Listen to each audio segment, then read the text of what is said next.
गुरुर्ब्रह्मा गुरुर्विष्णु गुरुर्देवो महेश्वरा गुरुर्साक्षात् परं ब्रह्म तस्मै श्री गुरुवे नमः। आखण्डमण्डलाकारं व्यावतं येन चराचरं तत्पदं दर्शितं येन तस्मै श्री गुरुवे नमः। बनसी विभूषित करा नवनीरदावात् पीताम्बरादरुण बिंब फलादरुष्टात् पूर्णेन्दु सुंदर मुखादर विंद नेत्रात् कृष्णात् परं किमपि तत्त्वहं न जाने। बोलिए सद्गुरुदेव भगवान। ऐसे बोलोगे, थोड़ा और हाथ उठा के बोलिए सद्गुरुदेव भगवान की। बोलिए सद्गुरुदेव भगवान की। क्योंकि जय के आगे अगर जय घोष अगर आप नहीं बोलेंगे ना तो हमें ऐसा लगेगा कि आप सुन ही नहीं रहे हैं। मंचस्थ विराजमान हमारे बीच में सुप्रसिद्ध ब्रह्म ऋषि जी महाराज के चरणों में कोटि कोटि प्रणाम। मंचस्थ विराजमान सर्व संतों को वंदन करते हुए सर्व श्रोताओं का वंदन। गुरु की महिमा देखिए, जैसे आलू जमीन में पाया जाता है, आलू जमीन के अंदर पाया जाता है, पर कच्चे आलू को अगर आप खाएंगे तो क्या स्वाद लगेगा? बोलिए। कच्चा आलू बड़ा बेस्वाद होता है। अगर उसी आलू को हम उबाइल करें, छिलका उतारें, घी डालें, नाना प्रकार के मसाले डालें तो आलू जैसा किसी सब्जी में स्वाद नहीं होता है। सबसे ज्यादा स्वाद आलू में ही बनता है। इसी तरह गुरु गोविंद, भले ही गुरु को भी गोविंद नहीं बनाया है परंतु गुरु महान हो गए। गुरु गोविंद दोनों खड़े काके लागे पाम, बलिहारी गुरु आपकी जिन्हें गोविंद दियो मलाई। तो गुरु गोविंद से भी महान कैसे बन गए? क्योंकि बनाया तो गोविंद ने ही है सबको, फिर गुरु कैसे महान हुए? बोले ऐसे जैसे आलू तो जमीन में ही बनाए हैं, आलू तो हमने थोड़ी बनाए, आलू तो भगवान ने बनाए हैं, परंतु भगवान ने जमीन के अंदर बनाए। तो हमने आलू को नाना प्रकार के मसाले डालकर उसका स्वाद बनाया। इसी प्रकार बनाया तो हम सबको गोविंद ने है, परंतु गुरु महान क्यों हो गए? क्योंकि गोविंद ने बनाया तो जमीन पर बनाया, परंतु गुरु ने हमें इस जमीन से उठाकर नाना प्रकार के प्रवचन देके और नाना प्रकार के दोष को मुक्त करके हमारा जीवन सपात्र बनाकर हमें गोविंद की तरफ भेजा। जे महानता गुरु जी की है, गुरु जी ने हमारा जीवन बनाया, इसलिए गुरु महान हो गए।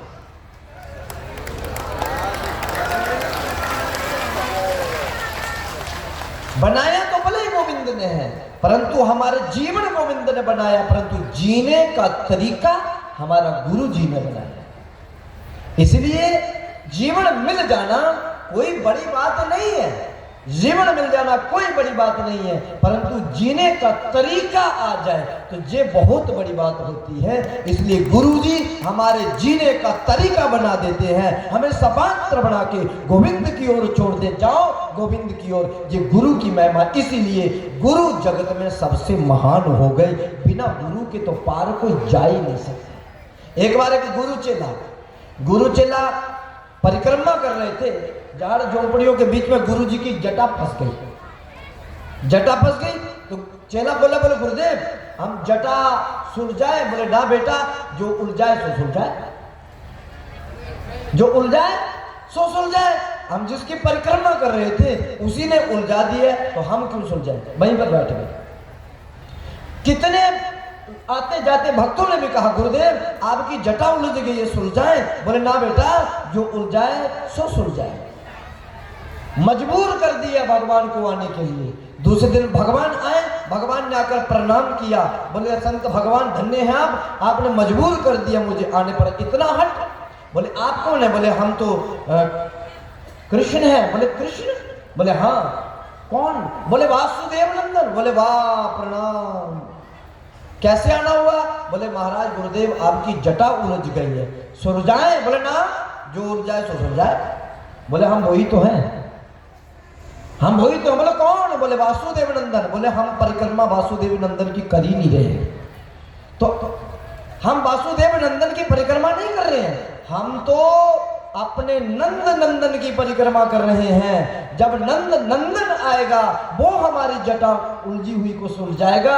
बोले तो वो हम ही तो है। बोले नहीं, तुम तो जब से वासुदेव नंदन बन गए हो, हीरे मोतियों के हार पहनते हो, बड़े बड़े मुकुट पहनते हो, पर हमारा नंद नंदन पीताम्बरी पहन के, मोर मुकुट पहन के, बांसुरी हाथ में पकड़, अदर पर कदर बांध के, तो वो पैंजनिया बांध के चलते हैं। हमने तो उसको अपना बनाया है, जब वो आएगा तब हम जटा सुलझाने देंगे। भगवान ने अपने पूरा पीताम्बर उतारे, वस्त्र उतार के, पीताम्बरी पहन के और मोर मुकुट पहन के, बोले बाबा अब तो मैं नंदन नंदन हो गया हूँ, अब मैं आपकी जटा सुलझा। बोले हाँ अब जटा सुलझा सकते हैं। एक दृढ़ता एक गुरु के अंदर ही हो सकती है, जो चेले को दृढ़ बना देते हैं। सबसे बड़ी बात है हमारे अंदर दृढ़ता और गुरु के प्रति भाव, गुरु के प्रति विश्वास और गुरु की आज्ञा का पालन करना। अरे कच्छ को तो कहा था ना कि पानी रोको, पानी नहीं रुक पाए तो खुद ही लेट गए। इसी प्रकार गुरु को मानना ये अच्छी बात है, परंतु उससे भी अच्छी बात है कि गुरु की भी मानना। को तो मानते हैं हम, की को कम मानते हैं, गुरु को भी मानना है और गुरु की बात को भी मानना है। जो रास्ता गुरुदेव ने बता दिया अब उसी पर दृढ़ रहना है। अब हमें अपने मन को डगमगाने नहीं देना है। फिर चिंता किस बात की? अब चिंता गुरुदेव करें, हम तो गुरु के बताए हुए मार्ग पर चिंतन करेंगे। चिंता करे भलाए हमारी,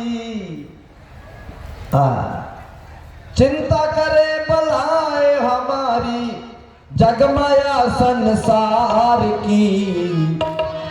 बलिहारे बलिहारे बोलो, बलिहारी नंदलाल जी। बलिहारे बलिहारे बोलो, बलिहारी नंदलाल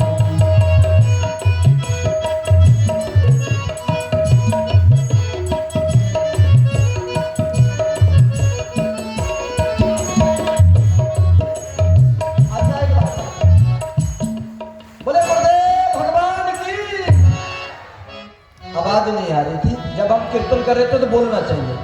एक बार ना इतनी जोर से आवाज होनी चाहिए कि जब आवाज कई दिन तक गूंजती रहे। एक बार मैं वेस्ट इंडीज में साउथ अमेरिका में प्रवचन दे रहा था, तो जब मैं उनको बोलता कीर्तन करो, वो बोलते ही नहीं थे। जब मैं उनको कहूं कि भाई बोलो जय श्री कृष्ण, तो वो मुस्कुराते हैं। तो हम सोच रहे इनको जा तो समझ नहीं आ रही है, ये बोल क्यों नहीं पा रहे हैं। तो मैंने कई बार कहा, वो मुस्कुराते बोलते नहीं है। तो वो इंडियन थे, 2-3 पीढ़ी से चले गए हैं, तो वो हिंदी से बहुत प्यार करते हैं, संस्कृत से बहुत प्यार करते हैं, परंतु बोलने में थोड़ा सा उनको प्रॉब्लम है।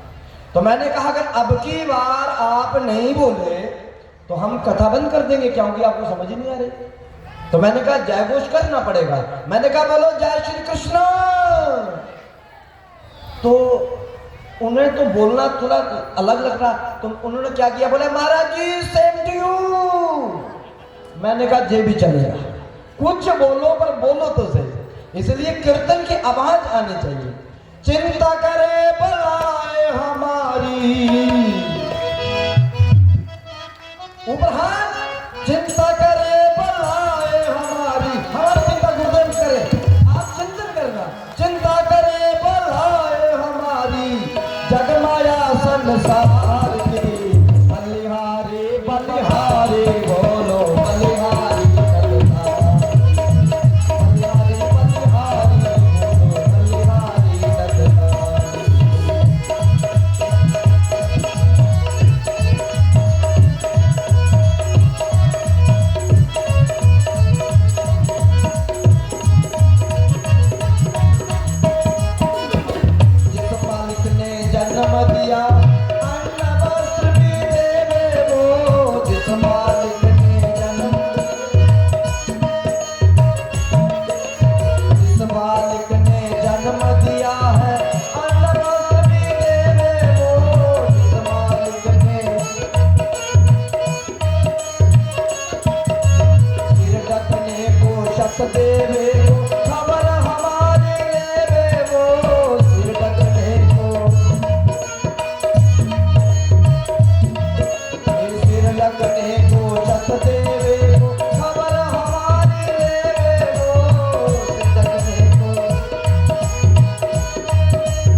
चेला दोनों चल रहे थे।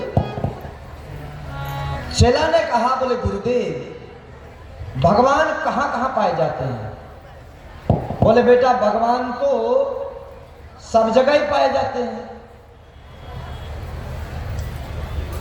2 मिनट है जी, हो गए? चलिए बहुत अच्छा, इस प्रसंग को दूसरी काल में सुनाएंगे। बोले गुरुदेव भगवान की तत्सत। श्री सदगुरु महाराज की जय। अब आज यह संपन्न सत्संग का